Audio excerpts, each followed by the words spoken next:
Hello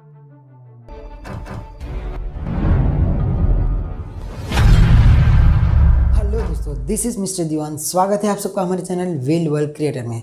दोस्तों, अगर तो आप वेल्डिंग इंजीनियर हो या वेल्डिंग इंजीनियर बनना चाहते हो या तो welding and fabrication regarding field में किसी भी कंपनी में जॉब करते हो या तो जॉब करना चाहते हो, जॉब में डिफरेंट पोस्ट रहती है, जैसे कि as a production engineer, quality control engineer, planning engineer, R&D engineer, या तो रिगार्डिंग कोई भी फील्ड में आप HOD हो या तो मैनेजर हो, या तो फिर आप एज अ ओनर हो या तो ओनर बनना चाहते हो, या तो ये प्रोफेसर या रिगार्डिंग कोई स्टूडेंट्स हो, और या तो आप as a grinder man, as a fitter या एज अ वेल्डर ऐसी कोई कंपनी में काम करते हो। अगर तो आप इनमें से कोई भी हो तो ये वीडियो आपके लिए बहुत ही खास होने वाली, क्योंकि history is most important for improve your present and your future also. ये वीडियो के बाद आपको कहीं और से हिस्ट्री ऑफ वेल्डिंग सर्च या रिसर्च करने की ज़रूरत नहीं पड़ेगी।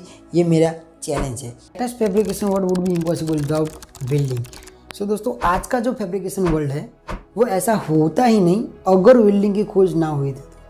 तो चलिए जानते हैं कि आखिर इतनी इम्पोर्टेंट प्रोसेस जो वेल्डिंग है उसकी खोज कैसे हुई, किसने की, किस कंट्री में हुई, और कौन सी कंट्री का महत्व का योगदान रहा, कौन सी कम्युनिटी का महत्व का योगदान रहा, और सबसे पहले इसका यूज़ कैसे हो रहा था। ये सारे सवालों के जवाब आपको इस वीडियो में मिलेंगे।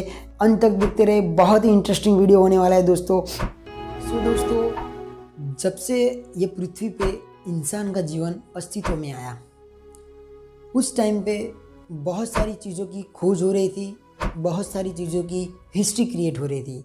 उसमें से एक हमारी हिस्ट्री है, हिस्ट्री ऑफ वेल्डिंग। सो दोस्तों, हमारी जो हिस्ट्री है उसको हमारे हिस्ट्री में करने 3 पार्ट में डिवाइड किया है। एक है stone age, bronze age and iron age. So दोस्तों, जानते हैं कि ये 3 एज में क्या डिफरेंस है।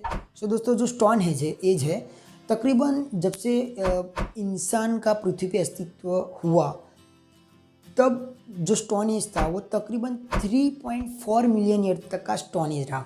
उसमें से 8700 BC टू 3300 BC का जो स्टोन एज है वो काफ़ी पॉपुलर रहा। और इस स्टोन एज में क्या होता था कि हर एक जो सर्वाइव था, ह्यूमन का सर्वाइव, पूरा का पूरा सर्वाइव स्टोन से हुआ करता था। उसके बाद अस्तित्व में आया ब्रॉन्ज एज। आफ्टर 3300 BC के बाद ब्रॉन्ज एज अस्तित्व में आया। यहाँ पे दोस्तों आपको बता दूँ, BC का मतलब होता है बिफोर कॉमन एरा।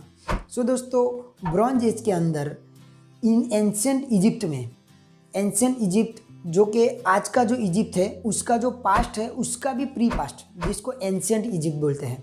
तो एंशिएंट इजिप्ट के अंदर ब्रॉन्ज एज के दौरान तकरीबन 2000 BC के अंदर वहाँ पे जो स्टोन से जो ह्यूमन सर्वाइव कर रहे थे उनको एक ऐसा पत्थर मिला कि जो स्टोन से थोड़ा अलग था।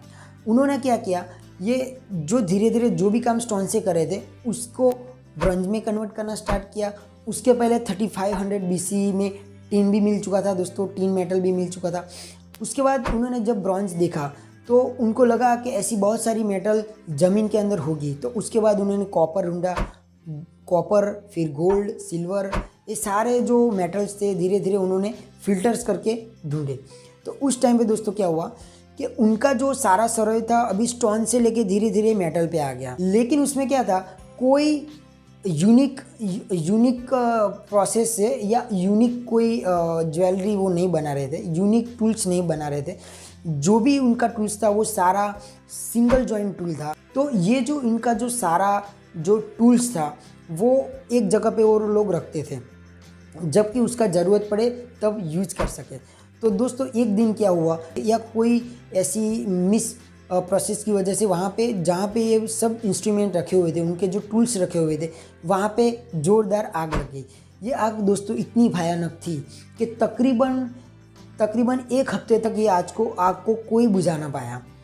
तो ये जो आग है वो बुझने के बाद उन्होंने देखा कि उनके जितने भी टूल्स थे दोस्तों, वो सारे टूल्स एक के एक ऊपर अरेंज करने की वजह से, एक दूसरे के ऊपर प्रेशर आने की वजह से वो सारे जो उसका मेटल जो प्लास्टिक स्टेट रहता है, प्लास्टिक स्टेट आ जाने की वजह से वो सारे चिपक गए थे। जब ये आग बुझा तो उन्होंने देखा, हालांकि उस आग में उनका नुकसान बहुत हुआ, लेकिन ये जो फायर था, ये जो आग था, वो उनके लिए बहुत ही बड़ा चेंजिंग पॉइंट था दोस्तों।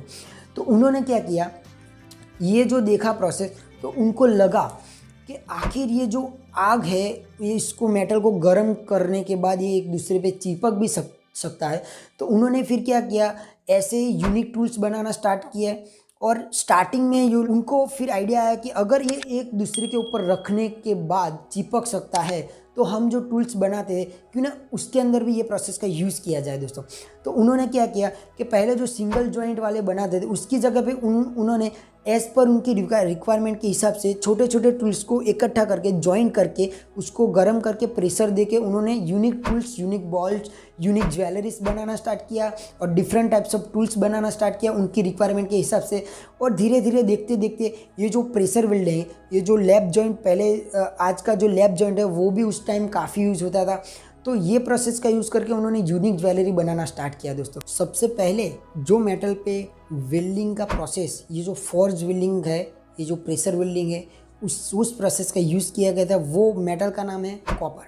सो दोस्तों, और उस टाइम पे क्या होता था, ये जो कॉपर, सिल्वर, ब्रॉन्ज है, ये सब सॉफ्ट मेटल है।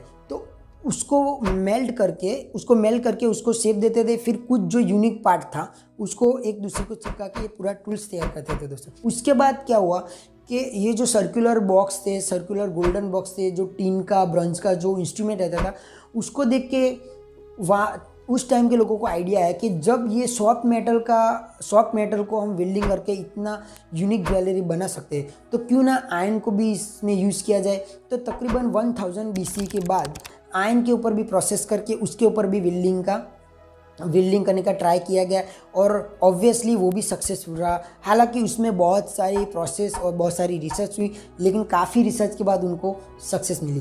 तो अगर आप जानना चाहते कि उस टाइम पे हमारे इंडिया के अंदर भी ऐसा कोई क्लूज है, तो यस दोस्तों, इंडिया के अंदर, हमारे दिल्ली के अंदर जो आयरन पिलर है, तकरीबन 5.4 मेट्रिक टन उसका वजन है। चंद्रगुप्त मौर्य II जो है, उसने सन तकरीबन 375 BC टू 415 BC के बीच में ये कंस्ट्रक्ट किया था और ये आज भी मौजूद है दोस्तों। अगर आप दिल्ली जाए तो उसकी विजिट ले सकते हैं और ये फॉर्ज वेल्डिंग का बेस्ट उदाहरण है। तो इसी के साथ दोस्तों, हमने आज के वीडियो में डिस्कस किया कि एक जो वेल्डिंग प्रोसेस का कॉन्सेप्ट है, कैसे क्रिएट हो, उसका क्या कॉन्सेप्ट है, वो देखा। इसके साथ दोस्तों, समय होता है हमारे मास्टर क्वेश्चन का, तो चलिए मास्टर क्वेश्चन नोट कर लीजिए। लेकिन उसके पहले मैं कहना चाहूँगा कि दोस्तों, अगर आप भी हमारे इंडिया को पूरे वर्ल्ड में as a world creator present करना चाहते हो और ख़ुद को भी वर्ल्ड क्रिएटर बनाना चाहते हो, तो आज ही इसी वक्त हमारे चैनल को सब्सक्राइब कर लीजिए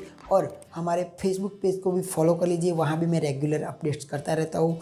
सो दोस्तों, let's note. So question number 1 है, सबसे पहले कौन से मेटल पे वेल्डिंग प्रोसेस अप्लाई किया गया था और उस वेल्डिंग प्रोसेस का नाम क्या था।